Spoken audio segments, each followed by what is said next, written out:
o evento de encerramento vai acontecer ali no estande das comunidades. Então, assim que acabar a palestra, todo mundo dirigir-se para lá para a gente fazer o fechamento do evento. Vou passar para o autor aqui começar a apresentar. Boa tarde para todo mundo. Meu nome é Jonas Rodrigues Ramírez. Começamos com uma ideia de desenvolver jogos para crianças especiais, voltado para ensinar matérias, qualquer uma, disciplinares da escola, normalmente. Só que essa ideia demorou um tempinho, mas agora está pronta e, se tudo der certo, eu vou mostrar direitinho para vocês agora. Nossa equipe é composta por mim, Beatriz Fiorentini, Carlos de Souza Rodrigues, Leonardo Silva Moraes. Bom, eu sou estudante de análise e desenvolvimento de sistema, estou cursando agora também uma pós de gestão de tecnologia de informação.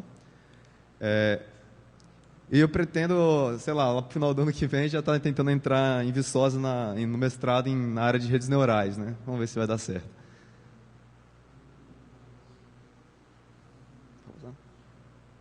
Bom, agora um pouquinho do Leonardo. Bom, gente, como pode ver aí, né? Me chamo Leonardo. Eu estou atuando na área da educação desde 2003. E na parte de TI, de informática, desde 1993.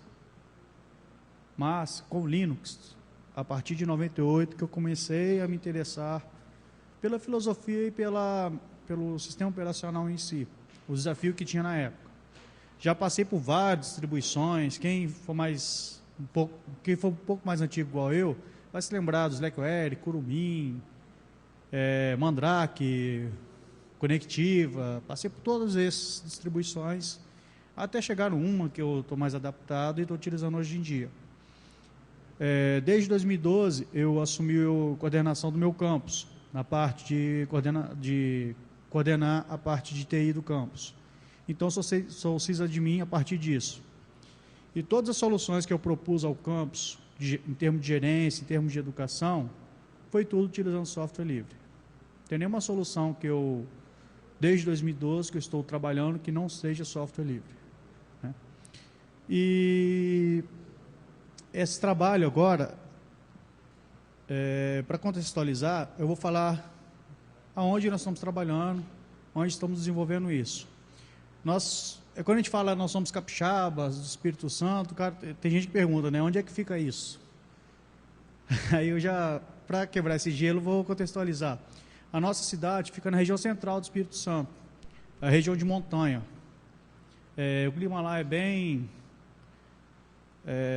friozinho, e foi a primeira cidade colonizada por italianos, né, no Brasil. Sua emancipação política foi em 91, e os principais produtos que nós temos na região é o café, a parte de agroturismo, que agora está em expansão muito boa. A parte também que está muito boa lá na cidade é a parte de rota de turismo gastronômico também, né? E aí é o nosso campus, onde nós trabalhamos e eles estudam, os alunos. É o segundo instituto mais velho do nosso estado. Só perde para a Escola Técnica de Aprendizes, que era a Escola Técnica de Vitória. Depois dela, o nosso campus é o mais antigo. Ele passou por várias transformações, várias mudanças. E a Escola de Práticas Agrícolas, Agrotécnica Federal e agora Instituto Federal do Espírito Santo. São essas três maiores mudanças que nós tivemos lá. Nós temos cursos de análise de sistemas, meio ambiente, agronomia, agropecuária e biologia. E Proeja e Pronatec. Desculpa, gente, eu colei, né? A ideia nossa, do Jonas, junto com os professores da rede estadual, foi pegar o recurso tecnológico, a parte que eles estão estudando na sala de aula, e aplicar isso dentro da sala de aula com os alunos, principalmente aquelas pessoas, os alunos que têm a necessidade especial, baixo nível de autismo, dislexia. Então, transformar de uma forma lúdica o conteúdo que o professor na sala de aula, transformar isso num jogo educativo para eles. Hoje temos muitos jogos no comércio em geral, mas que trabalham essa parte educacional, são poucos, né? Só para contextualizar, a parte de inclusão social das crianças com necessidade especial foi discutida a primeira vez em Salamanca, em 1990, no Fórum Mundial de Educação. No nosso país, o primeiro evento que nós podemos falar, primeiro registro histórico e legal, foi a LDB de 96, que assegura que todo mundo tem direito à educação, com necessidade especial, com limitações. Então, nós temos que propor novas práticas pedagógicas para inserir essas pessoas dentro da escola e trabalhar de forma que progridam junto com os alunos normais, não é normais, né? As pessoas que não têm nenhum tipo de necessidade especial, né? E para isso foi proposto a construção de jogos educacionais para os professores. Agora vou passar para o Jonas, que ele vai continuar aqui. Obrigado, Leonardo. Bom, a ideia surgiu a princípio foi em uma das matérias que eu tenho lá no curso, que eu já não faço mais ela, porque eu já passei nela, era Tópicos Especiais 2, então a gente estava dando iniciação a Android. O objetivo era desenvolver um aplicativo para a matéria do professor. Até o momento eu tinha começado a desenvolver em Android, mas na mesma sala de aula que eu tinha um mesmo aluno fazendo um jogo também. Então eu não achei interessante, mesmo que a disciplina era Android, eu focar um jogo na área de Android. Então eu iniciei buscando uma ideia para fazer em HTML5. Primeira coisa que veio eu fui buscar ideias. Aí, como os professores, no caso também a minha irmã, que ela é professora de História, então ela tinha comentado comigo que ela tinha uma certa dificuldade em conseguir atrair a atenção de algumas crianças especiais, mesmo com um pequeno grau de déficit de atenção. Elas não conseguiam muito prestar atenção e não aprender, elas ficavam um pouco voando na sala de aula, porque elas preferiam se interessar por coisas como criança, né? Ela sempre distrai, mas como elas são especiais, elas se distraem um pouco mais fáceis. Então, a ideia surgiu, que era criar o jogo e adaptar ele para crianças especiais. Então, aí com algum tempo estudando, eu consegui desenvolver alguma coisa que eu vou mostrar para vocês. Bom, a tecnologia que eu usei para fazer, eu usei JavaScript, eu usei CSS, para editor de texto, Sublime Text, HTML5, para os usuários de Windows. Podem utilizar ele no AmpServe. Eu vou explicar porque eu coloquei o AmpServe aí também, que é o Windows, evento de software livre, né? O Taliset e a framework ali é a Phaser, que é usado para jogos há muito tempo. Também foi desenvolvida para que tem o código aberto também. Bom, vou explicar um pouquinho sobre o Sublime. Ele é um editor de código-fonte, multiplataforma. Ele pode ser empregado em diversas linguagens, C++, C#, Java, JavaScript, HTML. Ela foi muito importante porque ela é bem maleável, então a facilidade para mim começar a desenvolver nela, que ela proporciona as ferramentas, me ajudou muito em fazer esse projeto. Bom, agora eu vou explicar um pouquinho sobre o AmpServe. O AmpServe, aí, no caso, eu estou explicando o AmpServe porque tem alguns iniciantes na área de tecnologia que eles preferem ainda usar o Windows. Então, como esse jogo não é só para crianças especiais, mas também para jovens programadores que querem aprender a programar melhor, eles podem entrar, porque o código é 100% comentado. Eu comentei todas as linhas de uma forma bem didática e usando ferramentas para as pessoas pegarem mais fáceis. Até os professores de programação, se quiserem usar em sala de aula para ensinar eles a programar nessas linguagens, podem ficar à vontade, porque o código está inteiramente aberto. Bom, esse daqui agora é o LampServe. O LampServe, isso aqui é mais para o pessoal do Linux, né? Aí, a sigla dele é de Linux, Apache, MySQL e PHP. Essa é a forma que as pessoas usam. Esse sistema do LampServe e o AmpServe, eles geram um ambiente de programação web. já para os iniciantes, claro. Pode passar. Porque aqueles que já são mais avançados, eles preferem instalar diretamente nos seus computadores Linux, né? Bom, agora eu vou explicar um pouquinho sobre a framework, que é a biblioteca Phaser. Bom, ela é código aberto, ela está no mercado há um bom tempo, ela é incrível. Ela disponibiliza uma vasta gama de jogos. Ela é muito importante porque ela vem compartilhando códigos dela dos jogos com todo mundo na internet.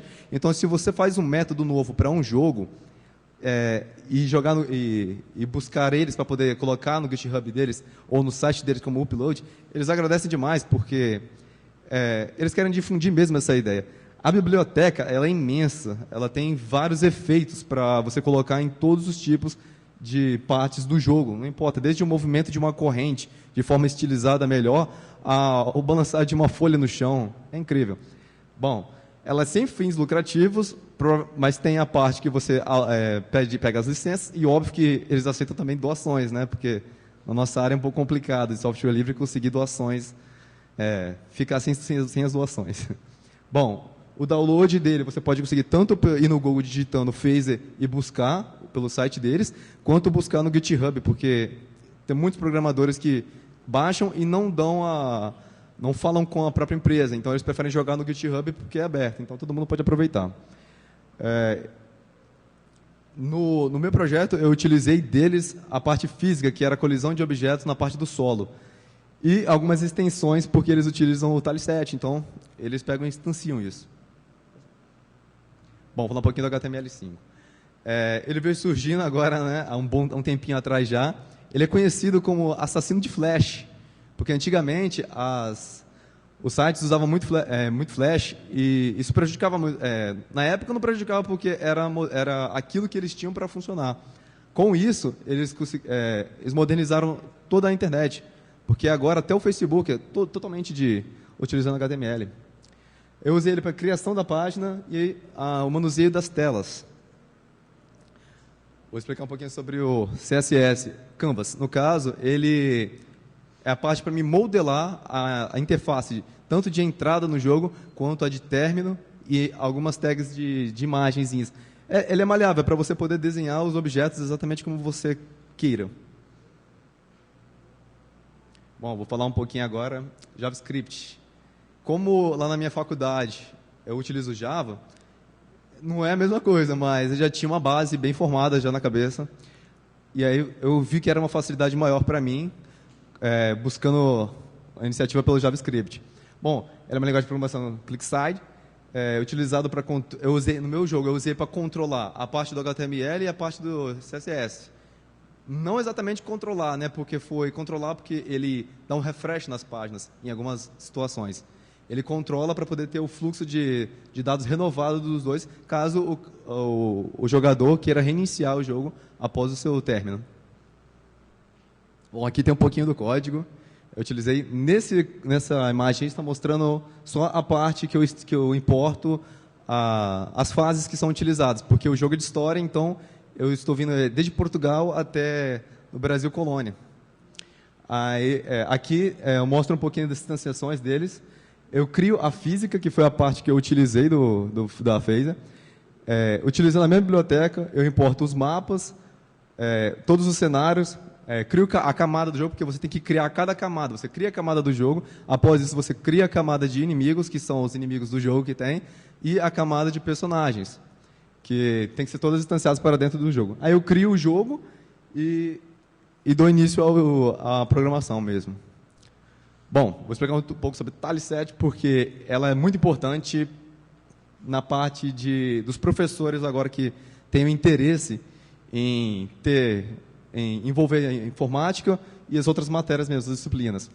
A criação do cenário é extremamente simples, porque você pode pegar uma imagem na internet e dividir ela em matrizes e vetores. Você pega exatamente o vetor ou a matriz que você quer da imagem e começa a desenhar o seu próprio cenário.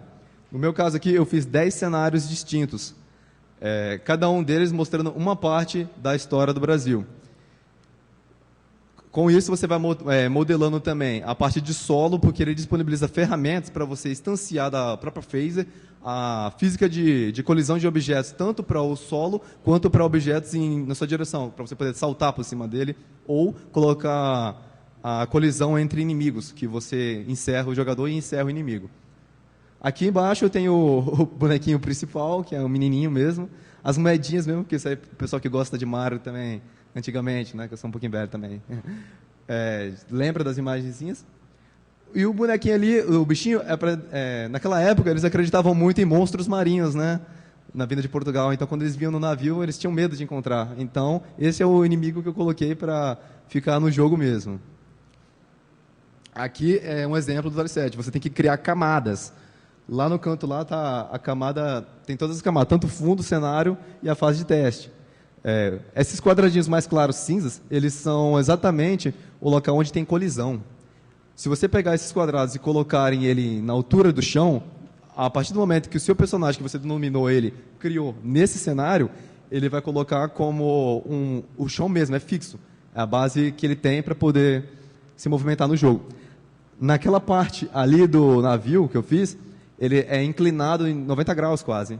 Aí, quando o personagem, no jogo em si, aqui é só parte do desenho do talhe, chegar na ponta e soltar o movimento, ele escorrega para dar a noção de gravidade dele estar descendo uma rampa.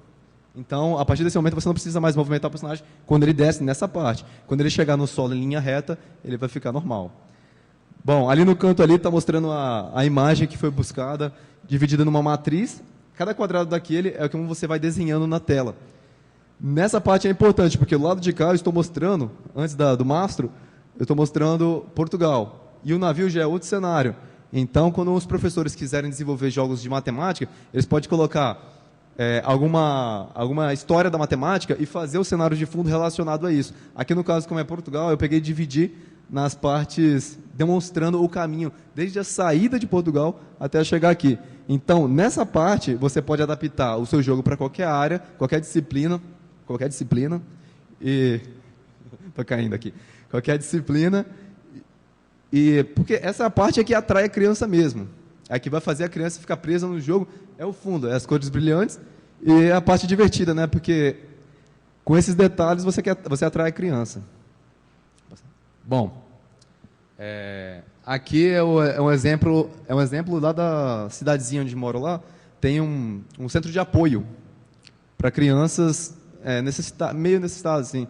Porque eles pegam as crianças mais carentes da cidade e colocam lá. Lá, tanto, eles têm, desde violão, educação física, eles fazem várias atividades, muitas atividades mesmo. Aí eu pedi a moça lá, né, porque uma das coautoras do nosso projeto, ela trabalha lá, ela é professora, ela dá informática lá. O próprio Tiago, que está ali na plateia ali, lá da nossa cidade, também trabalha lá. Aqui eu coloquei eles para eles testarem o joguinho para ver se eles gostavam, porque também tem crianças com necessidades especiais nesse local lá. Eles adoraram, ficaram a tarde inteira jogando. Se divertiram. Eles falaram, a Beatriz comentou que eles não queriam nem sair da frente do computador, né? Jogando, mas também criança adora jogo. Bom, agora eu vou mostrar na prática mesmo, né?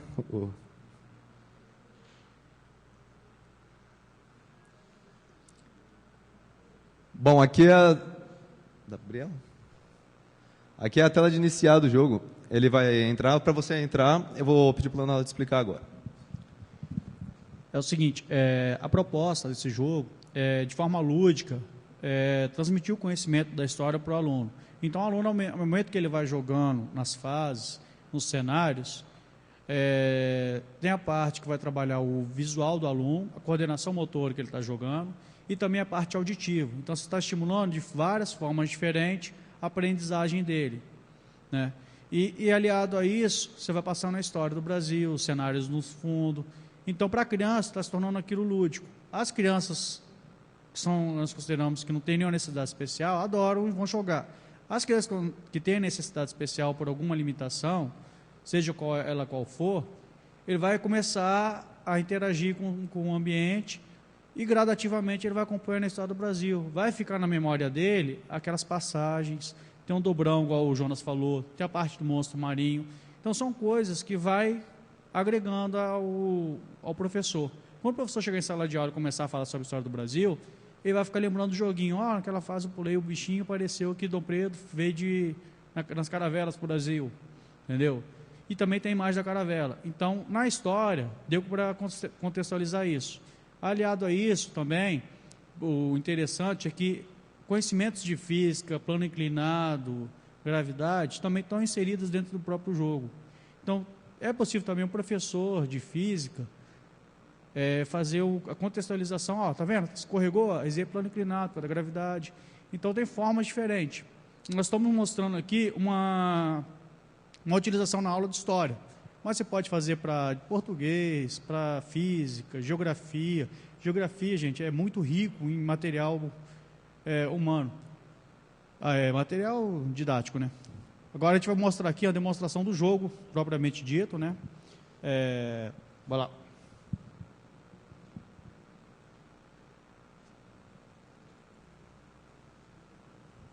Bom, aqui é o personagem principal. As setinhas ele movimenta mesmo, o personagem. A cada movimento ele movimenta mesmo, como se tivesse, ele pula também, salta. As casinhas, ao fundo, está a cidade colonial lá de Portugal, né? Na época. Está bem desenhada, bem parecido com como era Portugal antigamente. Ali temos uma moedinha girando. A partir do momento que eu encostar nela, ela vai soltar um evento que vai acionar um vetor de textos e áudios. Um vetor de texto e áudio, exatamente. Mas, quando você for utilizar em outras plataformas, desktop, por exemplo, como o Java, você pode usar o JavaSpeak. Porque a partir do momento que tem texto, ele vai ler para você o texto e vai dizer exatamente o que está lá. É uma biblioteca um pouco antiga, mas ainda é utilizada. Temos algumas pessoas aqui lá que participaram que se formaram na mesma faculdade que eu, e usaram para fazer um chat de deficiência. Foi incrível o que eles fizeram, porque ele conseguia ler para as crianças mesmo que estavam.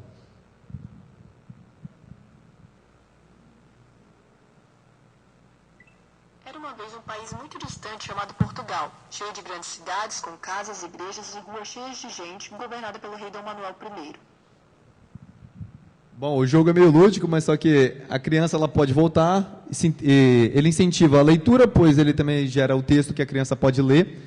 E se a criança também não quiser muito prestar atenção na leitura, ela pode muito bem só escutar o áudio. Também serve para crianças que têm problema de deficiência visual, porque assim ela pode escutar e também participar das interações que os alunos têm.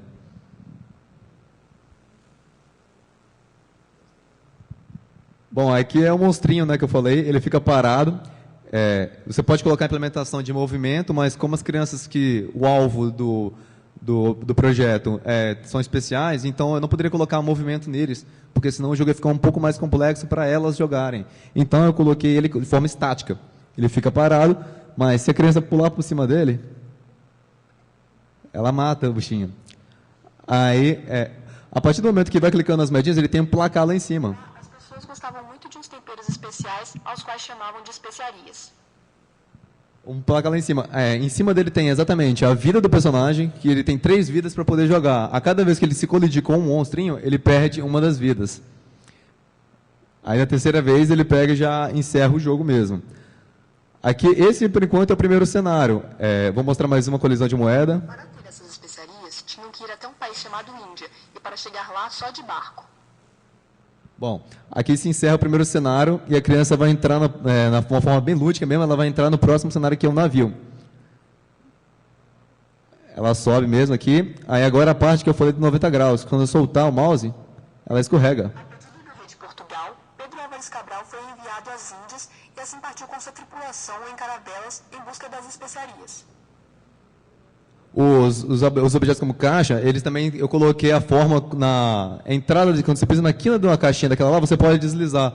Como você sobe uma escada e tem o perigo de você cair nela, ali eu coloquei a opção de, se você entrar na ponta também, você pode cair dos objetos.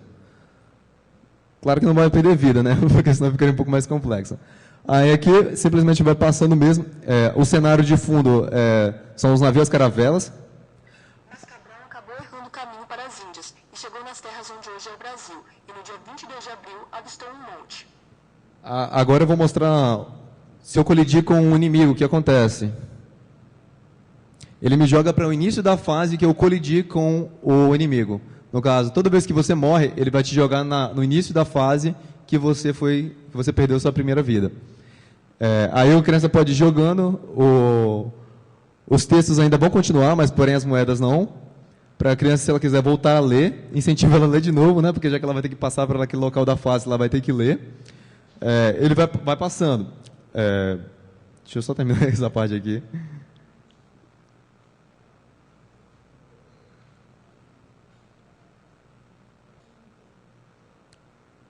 Eu também coloquei uma função muito legal, aqui é outra inclinagem também.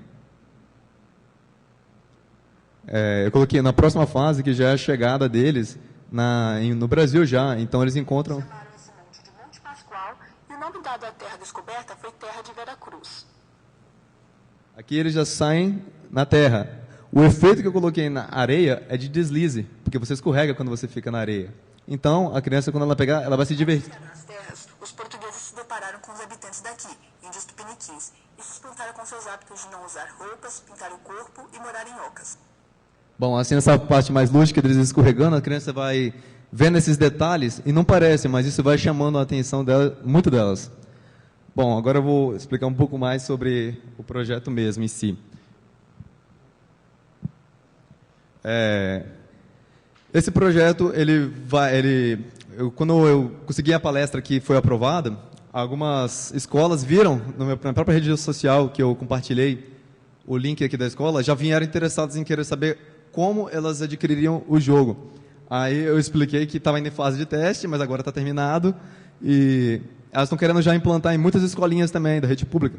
Por se tratar de um código livre, não tem custo para elas. Então, a importância desse software é isso, é que eu posso incentivar novos programadores que podem aprender programando com o código, e essas pessoas fazerem novos jogos, de novas matérias, e liberarem elas para a população. A ideia aqui é trazer essas crianças que são mais complicadas de você conseguir ensinar a elas, a conseguir um conhecimento de forma mais divertida.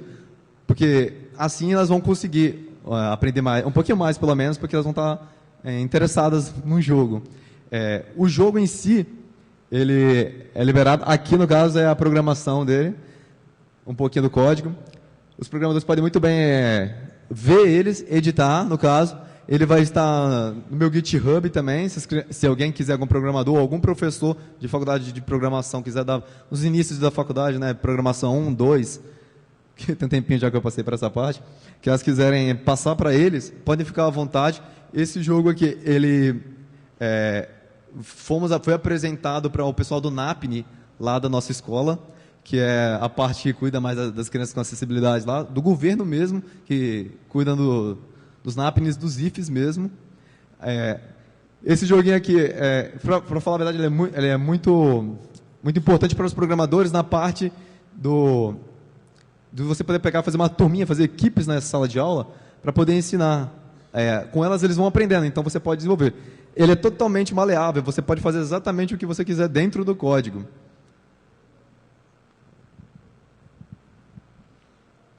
Bom, a parte de construção do jogo está toda comentada passo a passo. Todas as ferramentas que foram utilizadas são baseadas em software livre.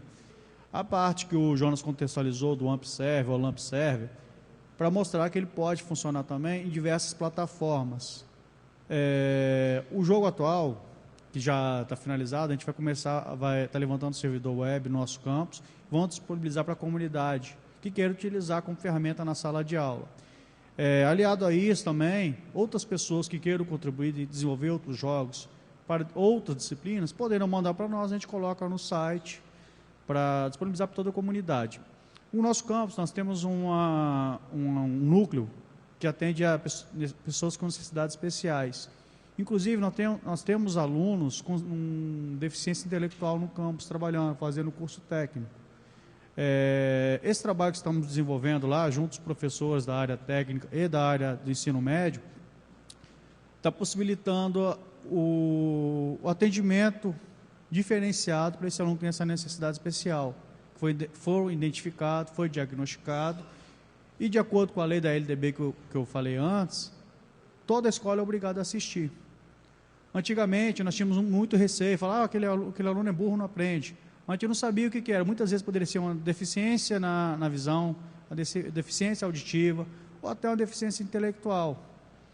Utilizando essas ferramentas tecnológicas, nós podemos quebrar esse paradigma, quebrar essa barreira, e utilizar a tecnologia como um aliado para os alunos, tanto para o aluno quanto para o professor também. E não significa que esse jogo é somente para crianças com necessidades especiais, pode ser para as crianças que não têm nenhuma necessidade. É um jogo, é uma ferramenta, é algo a mais que o professor vai dar para o aluno de forma lúdica, né?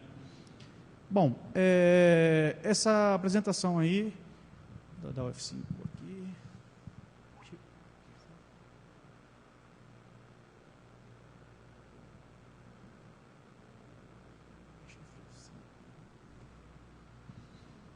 Essa é o GitHub do Jonas, né, que ele já disponibilizou todo o código-fonte para quem tiver interesse em acessar.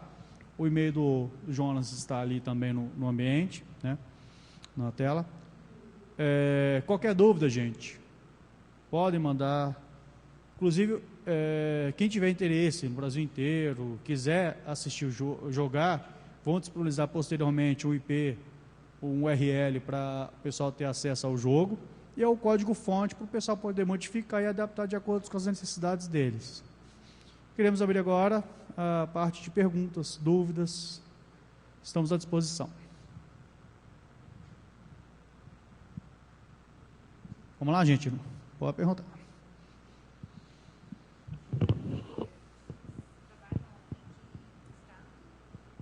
Nós somos do Espírito Santo. Do Espírito Santo? Isso. Tá. Eu sou de Santa Catarina. Eu trabalho no centro de... Nós temos em Joinville um serviço de referência e de atendimento a pessoas com deficiência intelectual, que abrange todas as idades. É público e é único no país. Então, assim, eu pesquiso, eu especificamente pesquiso com... Eu sou psicóloga e pesquiso com a universidade local, que é o UDESC, desenvolvimento de software também. E eles também lá têm uma área de pesquisa de hardware, mas aí é mais para o pessoal com deficiência física. O que eu ia te sugerir é o seguinte, quando você passa ali na tela os textos, uma pessoa com deficiência intelectual, ela vai ter dificuldade de acompanhar a velocidade da leitura e também a complexidade da construção do texto. Então, eu não sei quanto que, claro, sendo de código aberto, dá para alterar essa configuração. Aquele ali, no meu ponto de vista, ele vai ser mais útil para uma pessoa com deficiência visual, talvez, né? Se bem que aí não tenho acesso à visão da tela. É algo para vocês pensarem. Não sei se vocês têm assessoria de pedagogia e de psicologia. Seria interessante vocês terem, tá? Porque o que acontece? A pessoa com deficiência intelectual, primeiro, ela processa com muito mais lentidão a informação, né? E ali vocês têm tanto informação visual como auditiva. E a leitura, ela é rápida, né? Então, seria interessante, você pode até manter o texto, contanto que você o divida. Então, ao invés de ser ali um pequeno parágrafo, você coloca uma linha, né? E aí ele caminha mais um pouco, aí vem outra linha, aí ele caminha mais um pouco, ele vem outra linha, né? E quanto mais simplificado é o texto, mais você tem chance de que o próprio usuário seja capaz de fazer a leitura e a interpretação. Então, a gente tem que pensar assim, por exemplo, se eu tenho lá um paciente, um aluno de 10 anos, mas ele tem um funcionamento intelectual de 4, 5 anos, como é a linguagem que ele compreende, né? Qual é a noção espacial que ele tem? Qual é a noção de tempo que ele tem, né? O processamento intelectual é diferente da gente. Eu acredito muito nesse tipo de atividade, tá? É uma população que precisa de mais motivação, de coisas que tenham mais atrativos para eles próprios se engajarem no processo de aprendizagem. Então, eu advogo que se faça muito esse tipo de ferramenta. Eu sou uma grande defensora. Nós estamos lá explorando um jogo que é o Gcompris. O Gcompris é um software educativo tradicional, já ele é traduzido em várias línguas, e a gente tem utilizado bastante lá com bons resultados. O G-Compres, eu vi, ele tem um monte de ferramentas de colorir, trabalha com coordenação motora. Memória é muito auditiva, bom, atenção. excelente. Isso. Sim. Na verdade, o ritmo agora que foi desenvolvido do jogo foi as crianças que estavam tendo uma necessidade dentro da sala de aula Sim. que ele representou, eram necessidades muito leves. Quando a gente testou o jogo com eles conseguiram assimilar a velocidade. Mas no próprio jogo, no próprio código, pode aumentar a quantidade de dobrões, pode diminuir, tudo isso daí é personalizável. Sim. Entendeu? De acordo Eu com a imaginei. necessidade. Sim. Entendeu? Igual criança que tem alto grau de autismo, alto grau de Deficiência. dislexia, você pode fragmentar isso, dividir em várias fases. Essa é a ideia. É você poder moldar de acordo Isso. com a necessidade. Entendeu? Isso daqui que a gente fez, concordo plenamente, a velocidade, tá? Em determinados casos a criança não iria acompanhar.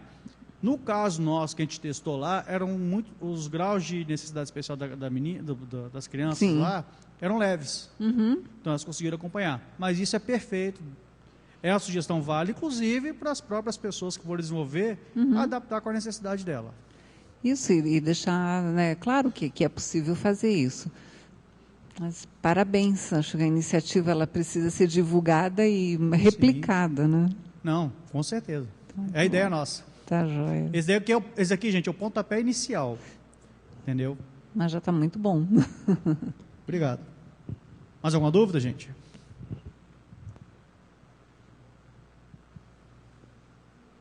Bom, então vamos finalizar, né? Obrigado a todos que participaram do evento, da palestra. Convido novamente ao encerramento ali na barraca, ali no stand de comunidades, né? Para a gente lá todo mundo participar do encerramento do evento. Os contatos aí do nosso autor aqui, estamos à disposição. Muito boa noite.